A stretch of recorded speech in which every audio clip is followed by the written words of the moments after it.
구독, 좋아요, 알림 설정, 댓글까지 부탁드리겠습니다. 대출 조익에 더 들어가지 않을까요? 당연히 더 들어가죠. 신용 점수 900점 넘어도 은행 신용 대출 막혔다. 900점 고신용자인데도 죄송, 은행 대출이 어렵습니다. 이런 이야기들이 나오고 있습니다. 5대 시중은행 및 인터넷 전문은행 3사 신용대출 평균 신용점수 추이가 올해 900점을 넘어섰습니다.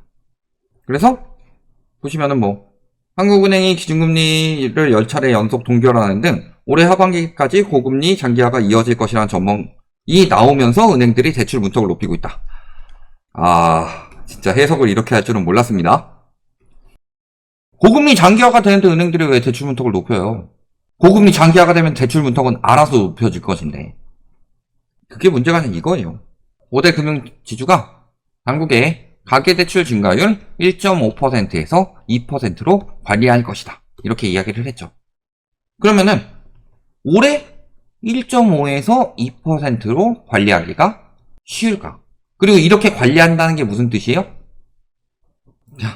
지금은 가계대출 관리가 됐지만요. 문재인 정부 때는 이렇게 이야기했습니다. 서민 울리고 금융사에게 족쇄로 들어가는 대출 총량 규제다. 이런 식으로 이야기를 하는데 보시면은 가계대출 증가세가 컸기 때문에 대출 총량 규제가 들어간 거죠. 그래서 이때 대출 증가율을 전년 대비 6%로 묶어놨습니다. 이게 21년도에 있었던 일이에요.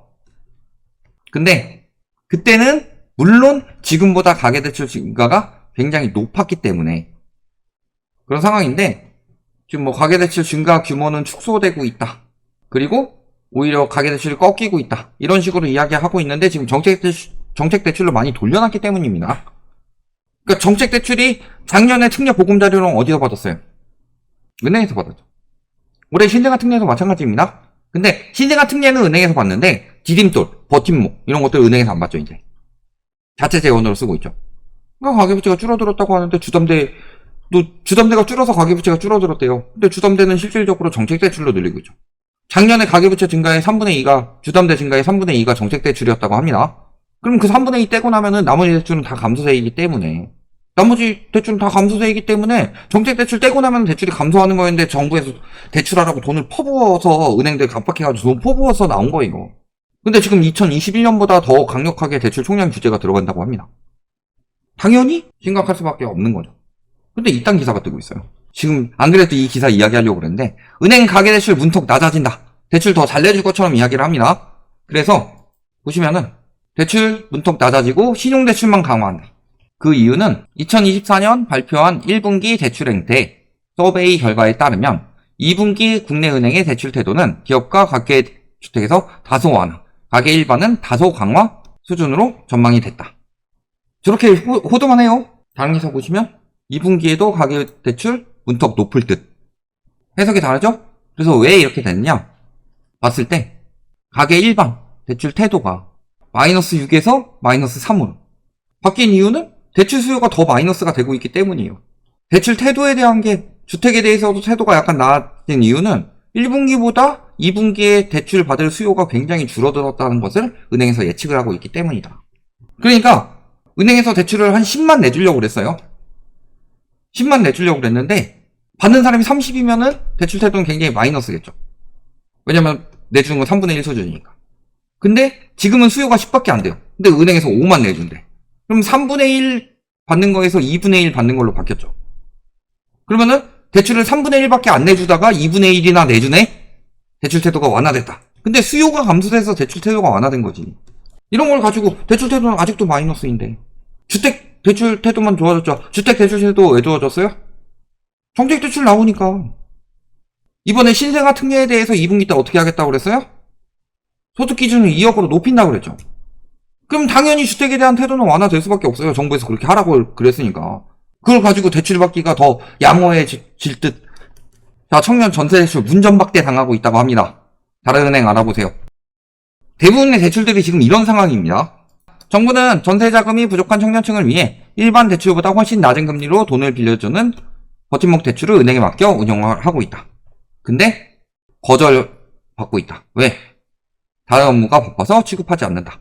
다른 지점이나 은행 등 10여 군데를 더 알아봤지만 결과는 같았다. 그래서 우리은행, 신한은행, 국민은행에서 다 거절을 당했고 은행마다 고객센터 전화해가지고 되나요? 물어보고 있다. 그래서 발품을 팔아서 결국 받거나 못 받으면 시중금리 높은 수준으로 받는다. 다른 은행을 가라. 금감원에 신고하고 나서야 그렇게 된다. 왜 이렇게 대출 뺑뺑이 돌릴까요? 주담대, 전세자금 대출, 신용대출 이런 식으로 가면 되는데 여기에 주담대에 이제 신생아 이런 걸 갑자기 껴서 넣었어요. 그럼 이 신생아를 하기 위해서는 이 사람의 요건을 봐야 되죠. 소득이 어떻게 되는지, 진짜 애는 낳았는지, 또 뭐 살려는 집이 요건에 충족하는지 이런 것들 다 검토해가지고 해서 올려야 되죠. 시간 잡아먹죠. 그러니까 근데 정책대출을 먼저 우선적으로 취급하죠. 정부에서 하라고 했으니까. 정부에서 저걸 하라고 했으니까 저걸 해야 돼요. 까라면 까는 거예요. 은행에서는. 까라면 까는 거니까 이런 요건 까다로운 것들 다 검토하고 하면 은행원들 수는 줄었죠. 은행원들 인원은 엄청나게 감축시켰다. 인원은 감축시키고 할 일은 늘어났어요? 당연히. 근데 우선적으로 해야 될 게 있죠. 위에서 시킨 거. 그러니까 그거 하니까 지금 바빠가지고 4월은 돼야지, 뭐 5월은 돼야지, 그때서야 대출 될 것이다. 그때 알아보세요. 이런 식으로 이야기 나오는데 내가 전세 계약을 4월 30일 잔금 치르기로 했는데 가니까 우리 5월까지 지금 업무 꽉 차 있어서 대출 업무를 지금 받을 수가 없습니다. 딴 데 가요. 우리도 5월까지는 꽉 차 있어요. 딴 데 가요. 우리도 5월까지 꽉 차 있어요. 계속 이런 식으로 돼가지고 업무가 밀리고 있는 거예요. 그런데 은행권에서는 인원 왜 감축했어요? 자금 확보해야 되니까. 은행권에서 왜 자금 확보해요? 위기가 커지니까. 지금 계속 연체율 늘어나고 연체율을 상매각하고 줄여놓으면은 또 늘어나고 또 상매각하고 또 늘어나고 이 악순환이 돌고 있죠. 근데 언론에서 맨날 뭐라 그래요? 정부가 하는 이야기를 토대로 은행권 성과급 장치하고 돈 어마어마하게 벌었다. 이자 수익으로 많이 벌어놓는 거는 고금리 때 당연히 쟁여놔야 됩니다. 왜냐면 당연히 부실률도 올라가기 때문에 그 부분에 대한 대손 충당금을 쌓아야 되죠. 근데 대손 충당금을 쌓아야 돼요? 근데 너네 돈 많이 벌었으니까 상생금융해야 되니까 연장해주고 돈 지원해주고 이금융권 문제 생긴다. PF 펀드도 만들어줘야 되고. 그러니까 은행권에서는 인원 감축을 하는 거예요. 이게 지금 다 이 악순환들이 돌아가고 있다. 관치금융에서부터 시작된 거. 관치금융에서부터 시작이 됐고 대출이 감소세가 돼야 되는데 그걸 자꾸 정책대출로 부추겼는데 작년에 정책대출은 부작용이 굉장히 심했으니까 올해는 그보다는 좀 부작용이 덜한 걸로 하자라고 하니까 요건이 또 바뀌는 거고. 그러니까 이 전반적인 부분에서 보시면 어때요? 첫 번째로 은행에서 대출을 안 내줄 것이다. 왜? 지금 자체 총량 규제에 들어갔기 때문에. 근데 여기서 정책 대출은 정부의 사업이기 때문에 눈 부릅뜨고 감시하고 있으니까 우선적으로 내준다. 그러니까 일반 대출들이 후순위로 밀리죠. 그러면서 신용대출 같은 경우는 이제 900점은 넘어야지 받을 수 있을 만큼 밀려버린 거고. 이런 식으로 진행이 되면은 대출 줄이는 건 계속 악순환이 점점 더 심해지겠죠. 내가 4월까지 대출을 받아야 되는데 은행 창구에서 5월이나 6월에 해준다고 그러면은 계약을 안 하겠죠. 이런 것들이 연속적으로 계속 이어질 수밖에 없는 거다. 지금 작금의 상황에서는. 근데 문제는 이 상황에서 고금리가 지속이 되고 미국의 국채금리가 튀고 있습니다. 그리고 이런 영향으로 인해서 환율이 튀니까 당국에서 개입한 것으로 보이는 정황이 보일 만큼 누르고 있어요. 특히 오늘 같은 경우 특히 심했죠. 찍자마자 바로 떨어지는 거는 보통은 그렇게 안 돼요. 환율이. 이렇게 엮어보시면은 하반기 때 대출이 많이 안 나오죠. 하반기 때 대출이 많이 안 나오는데 정부에서 강요를 할 수 있겠느냐. 정부도 하반기 때 돈이 없어요.